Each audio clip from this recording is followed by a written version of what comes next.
This is the Logic Only Zone.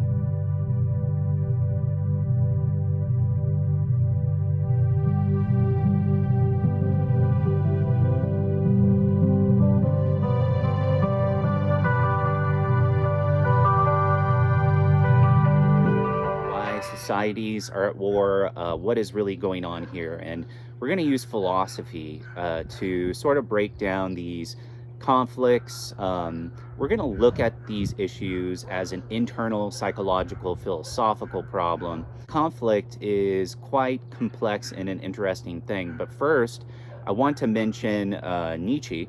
Essentially, he proposed that in a world without God, there is only the will to power and the power to will. And essentially, what this is at the core of all life, at the core of everything that exists, is a pushing forward of control and power. This is how evolution works. The stronger animals will be the ones that survive. And this works within human communities and so forth, that there's this will for power that is within all of us. This is something that we need to personally reflect on and understand that this is true, that we all have a will to power, which means that, we want to be safe, we want to be in control, we want to be secure, we want to have control over things, because we know, whether it's consciously or subconsciously, that the amount of power that we have in our own lives is essential for us to continue to exist as an organism.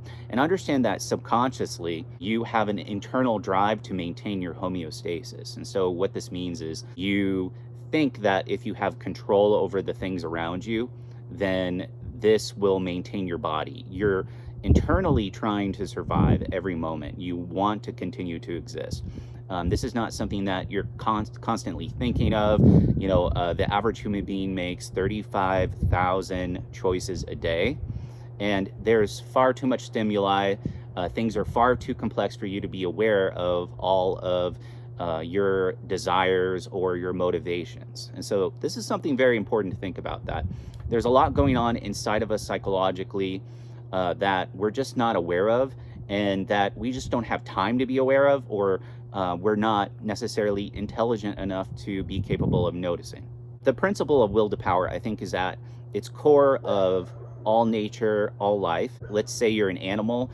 You need to be stronger than the other animals. You need to be able to attract mates better. You need to be able to camouflage yourself better to protect yourself. We can see this throughout the animal kingdom. All kinds of animals have different strategies for succeeding, for continuing to exist. So the other principle that I want to talk about is that people really struggle to be able to regulate and notice threats.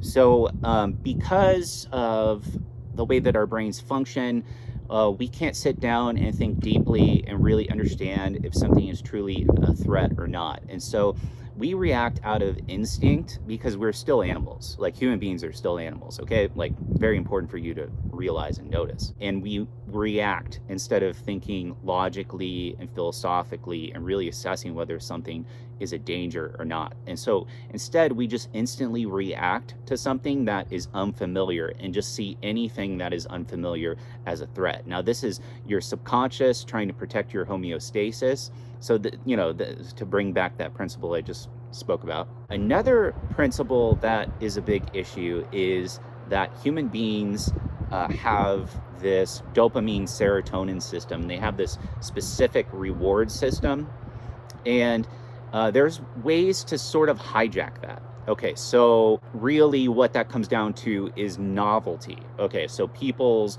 dopamine system is heavily influenced by novelty, which is, why here on social media, you might see something new or hear something new that you haven't heard before, and that novelty, that excitement of the novelty is what really gets you going, what releases that dopamine. You're going from TikTok video to TikTok video and so forth. So human beings have, and especially in modern society, they have a dopamine system that is kind of stupid, right?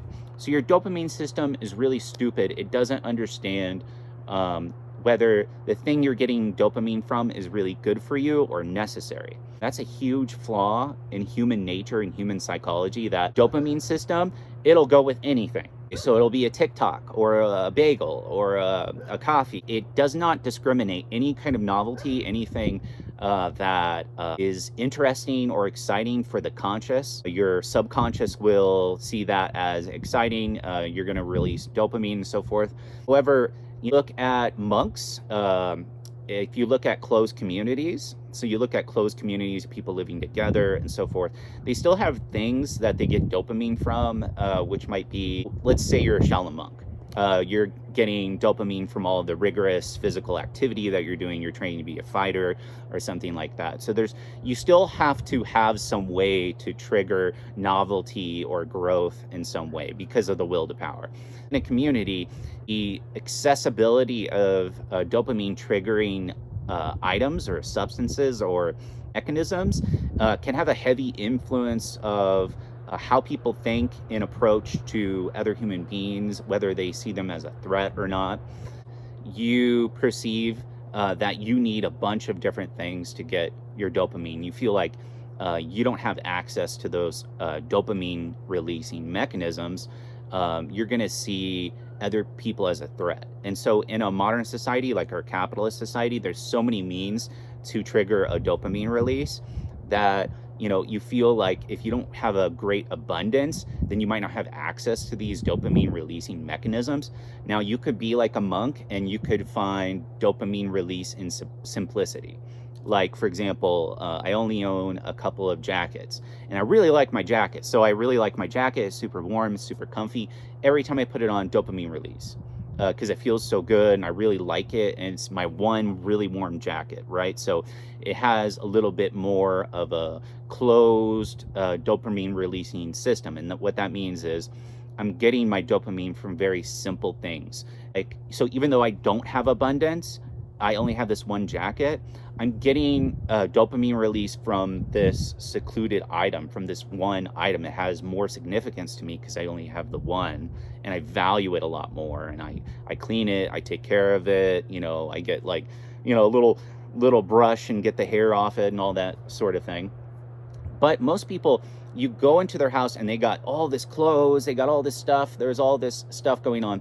Their dopamine system is totally scattered. They're not isolating their sense of safety and their sense of equilibrium and homeostasis into a smaller box, into a smaller framework that's more manageable. And so it's really important that human beings, due to their lack of ability to regulate where they're deriving their sense of novelty and dopamine release from, they tend to see threats a lot more commonly because they're the way that they've directed that they receive novelty and a sense of well-being and dopamine release, the box that all that exists in is too big, in a sense. They got to keep buying more stuff from Amazon, and they got to keep buying more clothes. They need a bigger house, they need a faster car, so all this this way of living where there's too much abundance, where there's too much access, and people just do not have the ability to regulate the box in which they're going after their dopamine. This can be a really huge problem, and it creates scarcity where there isn't scarcity, because if you continually need more and more and more and more and more, it seems like things are scarce even if you have an abundance, because you can't continually forever go more and more and more and more. But that's how most people live, which I think creates a really big issue. But it's time to let my cat in. So I just want to talk about some of those ideas. I think there's more, but the video is too long. So chew on those. Let me know what you think in the comments, and logical eagle.